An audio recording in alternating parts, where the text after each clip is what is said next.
સુરતમાં બિલ્ડિંગના underground construction વખતે માટી ધસી પડતા એક મજૂરનું મૃત્યુ નિપજ્યું હતું.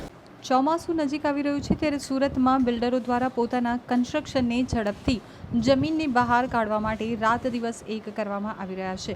ત્યારે સરથાણા પોલીસ સ્ટેશન હદ વિસ્તારમાં ગઢપુર નજીક ચાલતી બિલ્ડિંગના અંડરગ્રાઉન્ડના કામકાજ દરમિયાન માટી ધસી પડી હતી. માટી ધસી પડવાની ઘટનામાં 3 શ્રમિકો દટાઈ ગયા હતા, જેમાં 2 વ્યક્તિને ઈજા પહોંચી હતી જ્યારે એકનું મોત નિપજ્યું હતું. હાલ પોલીસે ઘટના સ્થળે પહોંચી વધુ તપાસ હાથ ધરી છે.